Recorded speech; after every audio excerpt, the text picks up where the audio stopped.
तो नमस्कार दोस्तों, पब्लिक कैरियर यूट्यूब चैनल आप सभी का एक बार फिर से स्वागत करता है। दोस्तों, आज की इस वीडियो में हम पढ़ने वाले हैं गुर्जर प्रतिहार वंश के बारे में और उससे रिलेटेड 25 मोस्ट इंपोर्टेंट क्वेश्चनों के बारे में। दोस्तों, 25 मोस्ट इंपोर्टेंट क्वेश्चनों के बारे में बाद में पढ़ेंगे। पहले गुर्जर प्रतिहार वंश के बारे में मैं आपको कॉमन सी चीज बताना चाहूंगा। देखिए, इस वंश का संस्थापक कौन था, कब उसने इस वंश की स्थापना की थी। देखिए दोस्तों, मैं आप सभी को इसके बारे में बता दूं कि जो गुर्जर प्रतिहार वंश था, इसका जो संस्थापक था दोस्तों, वो नागभट्ट प्रथम था। ठीक है, याद रखिएगा। प्रतिहार वंश की स्थापना, अगर आपसे पूछे प्रतिहार वंश की स्थापना किसने की थी, गुर्जर प्रतिहार वंश की, तो वो हरिचंद ने की थी। ठीक है, हरिचंद, याद रखिएगा, हरिचंद्र ने की थी। पर आपसे अगर ये पूछे कि गुर्जर प्रतिहार वंश का वास्तविक संस्थापक कौन था, तो वास्तविक संस्थापक था दोस्तों नागभट्ट प्रथम, जिसने 725 ईस्वी में गुर्जर प्रतिहार वंश की स्थापना की थी। अब यहां से एक चीज कॉमन सी आपसे यह पूछी जाएगी, जो गुर्जर प्रतिहार वंश था, ठीक है, इसकी राजधानी कहां थी, तो याद रखिएगा राजधानी थी दोस्तों कन्नौज। ठीक है, कन्नौज यहां की राजधानी थी। कन्नौज क्या थी दोस्तों, राजधानी थी। आपसे अगर ये पूछे गुर्जर प्रतिहार वंश की भाषा कौन सी थी, तो भाषा लिख लीजिएगा, याद रखिएगा संस्कृत थी और प्राकृत थी। ठीक है, संस्कृत और प्राकृत भाषा थी गुर्जर प्रतिहार वंश की। इंपॉर्टेंट क्वेश्चन है ये, क्वेश्चन आपको याद होना भी जरूरी है। देखिए, कुछ इंपॉर्टेंट फैक्ट आप सभी को मैं बताना चाहूंगा। देखिए, मालवा का शासक नागभट्ट प्रथम, ठीक है, गुर्जर प्रतिहार वंश का संस्थापक था। प्रतिहार वंश का सर्वाधिक शक्तिशाली एवं प्रतापी राजा जो था, वो था मिहिर भोज। ठीक है, मिहिर भोज ने अपनी राजधानी कन्नौज में बनाई थी और इस वंश का अंतिम शासक था यशपाल। याद रखिएगा, ठीक है, कौन था अंतिम शासक, यशपाल। एक तो प्रथम पूछा जाता है, एक अंतिम पूछा जाता है, और यशपाल का एंड कब हुआ था, 1036 में। अगर आपसे पूछे गुर्जर प्रतिहार वंश कब से कब तक चला, तो टाइम पीरियड था दोस्तों इसका 725 ईस्वी से लेकर 725 से लेकर 1036। ठीक है, एक ईस्वी तक, 1036 ईस्वी तक, बिल्कुल, क्योंकि 1036 ईस्वी में लास्ट शासक आ गया था। क्या नाम था उसका, यशपाल। देखिए, चंद्रवरदाई के पृथ्वीराज रासो के अनुसार परमार, प्रतिहार, चालुक्य तथा चौहान अग्निकुंड से उत्पन्न हुए थे, जिन्हें आबू पर्वत पर विशिष्ट मुनि के यज्ञ से उत्पन्न किया गया था। अग्निकुल के राजपूत में सर्वाधिक प्रसिद्ध राजपूत वंश दोस्तों प्रतिहार वंश था। ठीक है, अगला आपको मैंने बता दिया है, प्रतिहार वंश का जो स्थापना की गई थी या फिर संस्थापक था, वो था हरिचंद। परंतु नागवट प्रथम को दोस्तों इस वंश का वास्तविक संस्थापक माना जाता है। इस वंश का एक अच्छा प्रतापी शासक था दोस्तों वत्सराज। ठीक है, कौन था, वत्सराज। और यह पूछा जाता है कि वत्सराज जो था वो कब गद्दी पर बैठा, तो 780 ईस्वी में गद्दी पर बैठा। उसने पाल राजा धर्मपाल को हराया था। इसके पुत्र का नाम नागभट्ट द्वितीय था। किसके पुत्र का नाम, मैंने भी आपको बताया था, वत्सराज के पुत्र का नाम नागभट्ट द्वितीय था। इसने चक्रा युद्ध को हराकर, ठीक है, कन्नौज को अपनी राजधानी बनाया था। अगला पूछा जाता है एक इंपॉर्टेंट क्वेश्चन, राष्ट्रकूट सम्राट गोविंद तृतीय ने किसको हराया था। राष्ट्रकूट सम्राट थे, राष्ट्रकूट, ठीक है, जिसकी राजधानी कहां थी, दंती दुर्ग। और मैं आप सभी को बता दूं, राष्ट्रकूट सम्राट था गोविंद तृतीय। देखिए, 25 इंपॉर्टेंट क्वेश्चन मैं आप सभी को डिस्कस कराने वाला हूं थोड़ी देर में।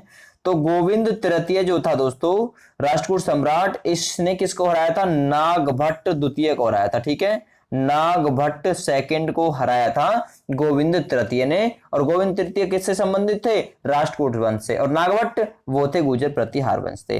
देखिए, इस वंश का सबसे शक्तिशाली शासक मैंने बता दिया मिहिर भोज था। ठीक है, इसने अपनी राजधानी कन्नौज बनाई और यह विष्णु का भक्त था। अरब यात्री सुलेमान मिहिर भोज के शासनकाल में भारत की यात्रा पर आया था। इंपॉर्टेंट क्वेश्चन हो गए। चलिए अब डिस्कस करते हैं 25 मोस्ट इंपॉर्टेंट क्वेश्चनों को। कोशिश कीजिएगा आप भी आंसर करें। देखिए, आभानेरी और राजौरगढ़ के कलात्मक वैभव किस काल के हैं, इंपॉर्टेंट क्वेश्चन है। तो आभारनेरी और राजौरगढ़ के कलात्मक वैभव किस काल के हैं दोस्तों? वो है गुज्जर प्रतिहार काल के या गुज्जर प्रतिहार वंश से संबंधित हैं आभारनेरी और राजौरगढ़ के कलात्मक वैभव। अगला क्वेश्चन देखिए, प्रतिहार वंश का अंतिम शासक कौन था? मैंने बताया था 1036 ईस्वी में, और वो अंतिम शासक था यशपाल। ठीक है, अगला क्वेश्चन देखिए, क्वेश्चन नंबर 3, महान सांस्कृतिक कवि और नाटककार राजशेखर निम्न में से किसके दरबार में रहते थे? इंपॉर्टेंट क्वेश्चन है। तो वो किसके दरबार में रहते थे दोस्तों?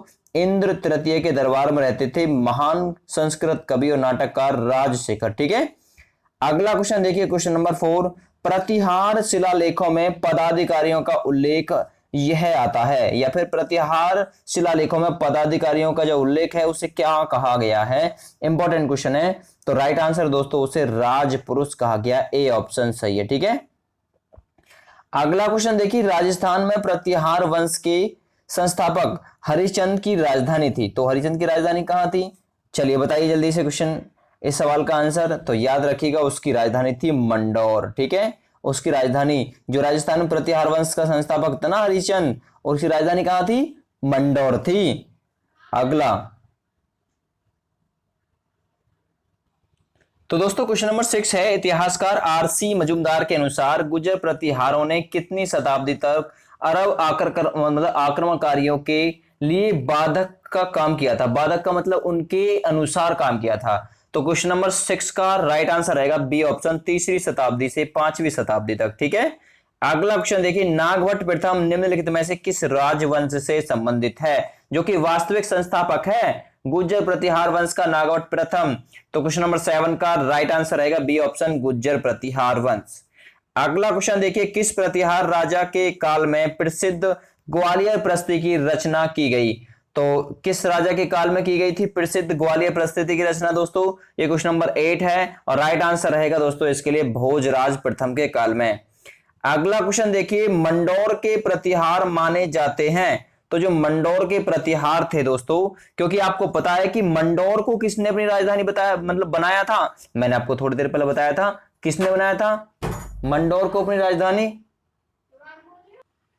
तो किसने बनाया था दोस्तों मंडौर को राजधानी? मंडौर को राजधानी बनाया था हरिश्चंद्र ने। ठीक है, हरिश्चंद्र ने मंडौर को अपनी राजधानी बताया था, और इस वंश की जो वास्तविक राजधानी थी वो थी कन्नौज। ठीक है, याद रखिएगा। तो मंडौर के प्रतिहार माने जाते हैं, 9 नंबर क्वेश्चन। तो मंडौर के प्रतिहार दोस्तों क्षत्रिय माने जाते हैं। डी ऑप्शन बिल्कुल सही है। अगला क्वेश्चन, चीनी यात्री जिसने भीनम, ठीक है, यानी भीनम माल की यात्रा की, भीन माल की यात्रा की, चीन यात्री कौन सा था जिसने भीन माल की यात्रा की थी? तो राइट आंसर दोस्तों वो था हवेंगसांग, जो कि हर्षवर्धन के शासनकाल में भारत की यात्रा पर आया था। अगला क्वेश्चन, निम्नलिखित में से किस प्रतिहार राजा ने आदिर्वाह की उपाधि ग्रहण की? तो निम्नलिखित में से किस प्रतिहार राजा ने आदिर्वाह की उपाधि ग्रहण की थी? तो क्वेश्चन नंबर 11 का राइट आंसर रहेगा मिहिर भोज ने। ठीक है, अगला क्वेश्चन देखिए, क्वेश्चन नंबर 12 दोस्तों, जोधपुर के निकट ओसिया की मंदिर का समूह है, किसकी देन है वह? ठीक है, जोधपुर के निकट जो ओसिया के मंदिरों का समूह है वह किसकी देन है? Question number 12। तो राइट आंसर है दोस्तों वो प्रतिहार शासकों की या प्रतिहार वंश की देन है। अगला, गुर्जरों को किस शासक ने पराजित किया था? Important question. तो गुर्जरों को दोस्तों जो पराजित किया गया था वो प्रभाकर वर्धन के द्वारा पराजित किया गया था। ठीक है, वर्धन वर्ध से संबंधित था प्रभाकर वर्धन। अगला क्वेश्चन, गुर्जर प्रतिहार शासक इस नाम से भी जाने जाते हैं, तो अग्निकुंड राजपूत के नाम से भी जाने जाते हैं गुर्जर प्रतिहार वंश के जितने भी शासक हैं। अगला क्वेश्चन, प्रतिहार और पाल शासकों पर अपनी विजय की खुशी में ध्रुव को गंगा और जमुना के चिन्हों को सम्मिलित किया गया था। ठीक है, ध्रुव ने गंगा और जमुना के चिन्हों को संकलित किया था। तो ये सम्मिलित जो किया गया था ये किस खुशी में किया गया था और किस चिन्ह के द्वारा ये किया गया था सम्मिलित? ठीक है, फिर किस चिन्ह को शामिल किया गया था? Question number 15। तो राइट आंसर है दोस्तों इसके लिए राष्ट्रकूट कुल चिन्ह। ठीक है, अगला क्वेश्चन, गुर्जर प्रतिहार पाल एवं राष्ट्रकूट शासक केंद्रीय राजतंत्र नहीं थे। बिल्कुल सही है बात, यह गलत है। क्वेश्चन नंबर, यानी केंद्रीय राजतंत्र ये नहीं थे गुर्जर प्रतिहार पाल और राष्ट्रकूट वंश।